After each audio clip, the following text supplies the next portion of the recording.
क्या था ना, ये समझने वाली बातें हैं। दूसरी तरफ गुरु जी ने कहा आंखें बंद कीजिए, ये कहा था ना, इसका एक मतलब होता है। जब रीढ़ की हड्डी को आप सीधा करते हैं तो जो ये आपकी ये जो जगह है ना पीछे वाली, यहाँ पर एक मेमोरी बॉक्स होता है, जैसे मेमोरी का चिप होता है ना, एक फोन में डाल देते हैं, जानते ना, फोन के अंदर एक मेमोरी चिप होती है, उसके अंदर आप बहुत सारे गाने स्टोर कर लेते हैं, है ना बेटा। ऐसे ही जब आप अलर्ट रहते हैं तो आपका दिमाग जो है, ये जो भी आप सुनेंगे बाहर से, वो आपके कानों के थ्रू होता हुआ दिमाग में से निकलता हुआ ये मेमोरी में चला जाता है। इसलिए आपको हमेशा अलर्ट रहना। अलर्ट होने के लिए गुरु जी ने कहा, जब आप किसी अच्छे काम को करने के लिए जाते हैं तो आप अलर्ट फॉर्म में रहने चाहिए। दूसरी तरफ बात कही उन्होंने आंखें बंद करने के लिए। आंखों का मतलब होता है अपने ध्यान को किसी और दूसरी तरफ भटकने से बचाने के लिए। आपका ध्यान कहीं और भटकता है तो आप अपने उसको बचाते हैं, ध्यान को आप भटकने से बचाते हैं, इसलिए इन कामों को आपको ध्यान रखना है। तीसरी बात, आप लोगों ने अभी जो प्रस्तावना जो आपने पढ़ी, ये किसकी थी?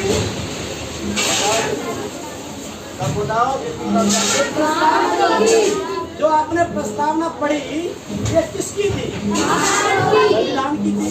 संविधान का सबसे पहला पेज, कि जब कोई कानून बनाया जाता है, जब कोई कानून बनाया जाता है तो उसका एक उद्देश्य होता है। हम कोई काम करते हैं, उसका एक उद्देश्य होता है। तो जो आपने प्रस्तावना में पढ़ा, ये बाबा साहब ने सबसे पहले लिखा था कि मैं ऐसे भारत का निर्माण करना चाहता हूँ।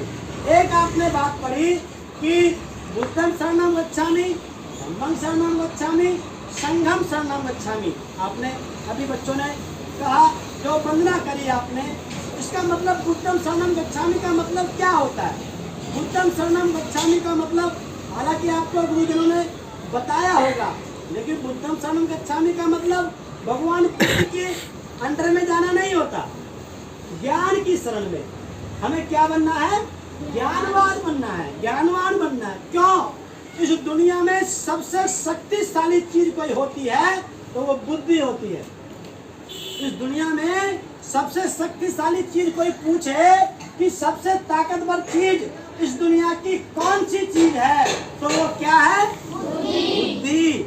दिमाग नहीं, दिमाग नहीं, बुद्धि। दिमाग तो होता है, ये बॉडी का पार्ट है। जो दिमाग है ना, ये इतना जो हिस्सा होता है ना, जो पढ़ते हैं, ब्रेन, ये तो बॉडी का पार्ट है, लेकिन इसके अंदर जो ज्ञान है उसको बुद्धि कहते हैं। तो सबसे दुनिया में सबसे शक्तिशाली चीज क्या है? बुद्धि। तो बुद्धि किससे आती है?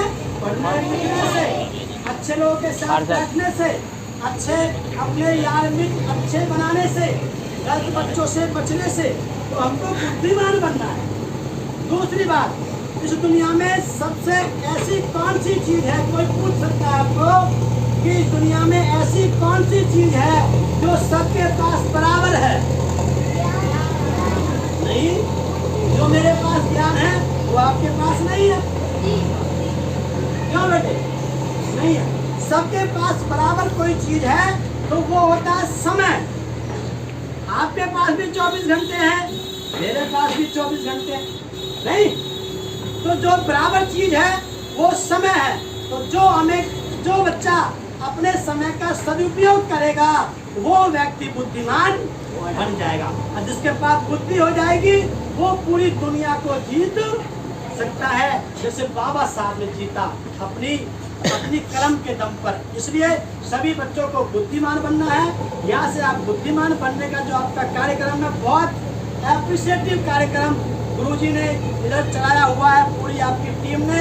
जब मैं राजस्थान का प्रभारी था तो मैं दौसा में गया था, ऐसी सर वहाँ पे भी स्कूल था छोटा सा। उन्होंने अपने बच्चों की प्रतिभा दिखाई कि सर आप कुछ भी पूछ लो, आप उसने पूरे जिले के नाम बताओ, पूरे देश के राजधानी के नाम बताओ, बड़े स्मार्ट बच्चे थे। इसी प्रकार से आज आप लोगों ने जो अपनी प्रेजेंटेशन दी है उसके लिए मैं गुरुजी का, भाई साहब का और जो हमारे प्रभारी जी हैं बहुजन समाज पार्टी के, आप पूरी टीम का बार बार साधुवाद करता हूँ, धन्यवाद करता हूँ कि आप सामाजिक परिवर्तन के इस आंदोलन में जो आप अपनी भूमिका सुनिश्चित कर रहे हैं उसके लिए हमारी ये युवा पीढ़ी हमेशा आपकी ऋणी रहेगी। आपका बहुत बहुत धन्यवाद, साधुवाद। इसी के साथ मैं धन्यवाद।